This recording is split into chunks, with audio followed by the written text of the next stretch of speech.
Hello, my name is Rich Howard, owner of Architectural Builders Supply. And this video is to bring you a closer look at the Yale 112 1/4 in-swinging double-cylinder rim lock.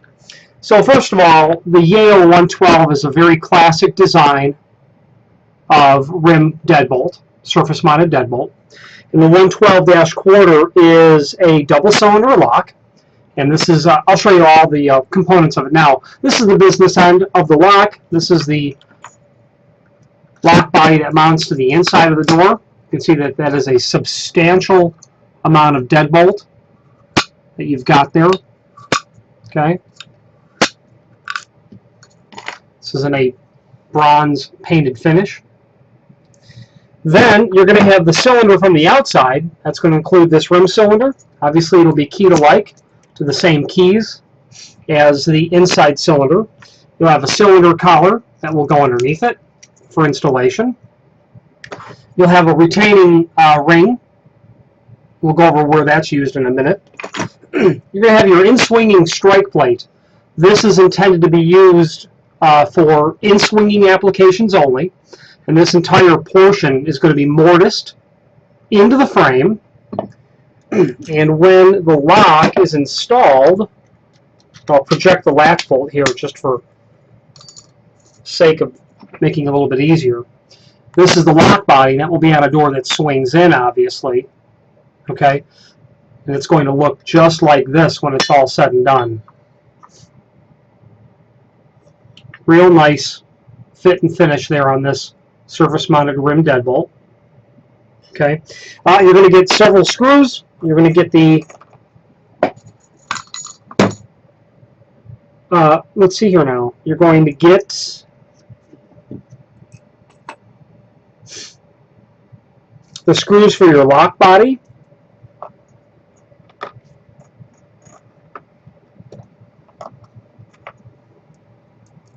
You'll have those here. 4 screws for your lock body. You're going to have 2 very long screws and then a short screw, and that will be for the strike in your jamb. Okay. You're going to have 2 machine thread bolts, and that will be for holding your rim cylinder on.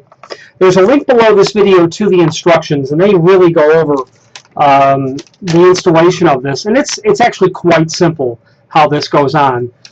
As you're looking at that, okay, here's the English side. As you're looking at that, you'll be able to actually lay this template, okay, from the edge of your door to the center of your hole, and that's 2 3/8. And then at that point, you'll mark that hole 2 3/8. You'll drill a hole through the door at that 2 3/8 back set. The diameter of that hole is 1 1/4, and that's a standard diameter for a rim cylinder, such as is included here. Okay. Once you have the hole drilled through the door, at that point you'll be able to attach your cylinder. The cylinder will go through the door. This cup or retaining ring will go on the inside, and it is through those 2 holes and to this tapped area here. These 2 little areas here is where those 2 screws will run into. And now at this point, you've got your cylinder attached to the door. Before you do all that, your tailpiece is going to be made for up to a 2 1/4 inch thick door, so you want to cut that to the proper length. What they're saying is, once this is installed, you can allow a 1/4 inch of the tailpiece extending off the face of the door, maybe a little bit longer, but not too much. Instructions clearly say 1/4 inch. Okay, you want to be careful doing that. You're not going to want to just try to cut that. You don't want to stress how that tailpiece is joined to the back of the cylinder. I would lay it out first. I would mark my tailpiece. I would probably remove the tailpiece from the back of the cylinder. I would remove it. I'm not saying that you should, however. No, yeah, don't go removing that. That C-clip does not look like it's going to want to go back on real well. I would probably try to put part of this into a vise so that it's nice and stable, and then I would cut that with a hacksaw. Also, your screws will need to be cut to length because they'll be made for up to 2 1/4 inch thick door. And let's assume you'll be working on an 1 3/4 door. It's more common, but not necessarily. After you've got the cylinder attached to the door, screws cut to length, tailpiece cut to length, you can then attach your lock body to the door. And basically, you're just going to line that up. Your tailpiece is going to go into the receiver here. It's going to look just like that. Okay, that's how that's going to go. You want to ensure proper operation so that you can throw the deadbolt and remove the key, insert the key back in and retract the deadbolt and also remove the key. You want to make sure you can do that with the outside as well before you complete the installation. Once you've got that done, the instructions say to prep the frame for your strike plate. You're going to want to make sure that the center line of the lock is going to be the same center line as your strike. You're going to want to, line that up before you go chiseling. That strike is actually a bit of work to chisel in, but nonetheless, the reference to it is here. It's not a tremendous amount of work to get that on. Nice fit and finish. You're going to want to take your time chiseling that so that it looks nice, but more importantly, so that you're not taking off any more wood than necessary. And you're going to have those 2 real long screws, and those are obviously intended to go back here, these 2 holes, so that they really bite into the wood stud behind. You'll have that shorter screw because that will probably just be hitting the wood of the frame itself, not the studs behind it. Okay. There's going to be also 2 other screws, and these screws are probably going to be best used for installing your lock body onto the door. They're just slotted screws. Okay.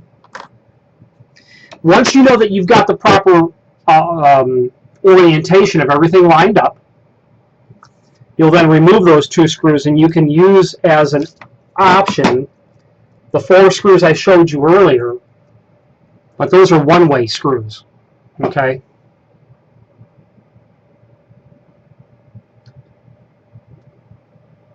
Trying to get the camera to focus on that. You can probably see that those are slotted but one way. So you want to use these 2 other screws, just the typical slotted screws, to make sure that the alignment of the lock body is correct and everything works properly. You can remove those and then run your security screws into the door to hold the lock body on. Reviewing the remainder of the instructions, do not call anything out other than what we've talked about. The lock is completely non-handed. Just make sure that you've got proper operation of everything and that you can lock and remove the key, unlock the lock and remove the key. That's very important to make sure that this tailpiece is timed correctly before you go putting those slotted one-way security screws in. That's a deal breaker right there. If you put those in, those are going to be real hard to get out. Okay, big piece of solid architectural bronze here. Let's get the tape measure and just throw it out here a little bit. And there's a link below this. There's an image below this video showing everything important. But the height of that bolt itself is just gigantic. It's 1 5/8 tall.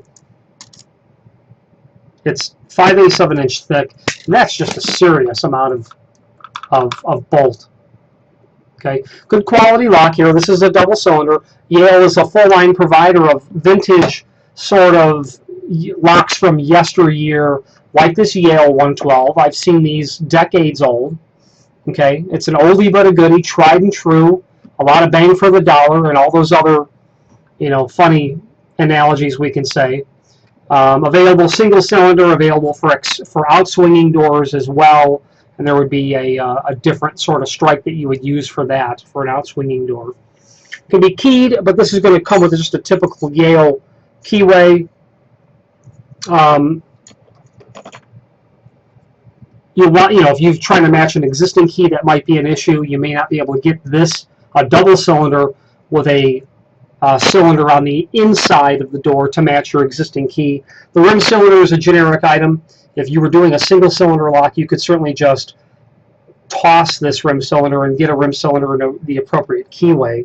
You get 2 keys with this lock, and obviously the inside and outside are keyed alike. People have asked if this is available in different finishes. It is not. This sprayed bronze color is the color that you're going to get this lock in, and that's pretty much it. If you have any questions on the Yale 112 1/4-inch double cylinder in swinging rim lock or any other Yale product, please feel free to reach out to us. Thank you.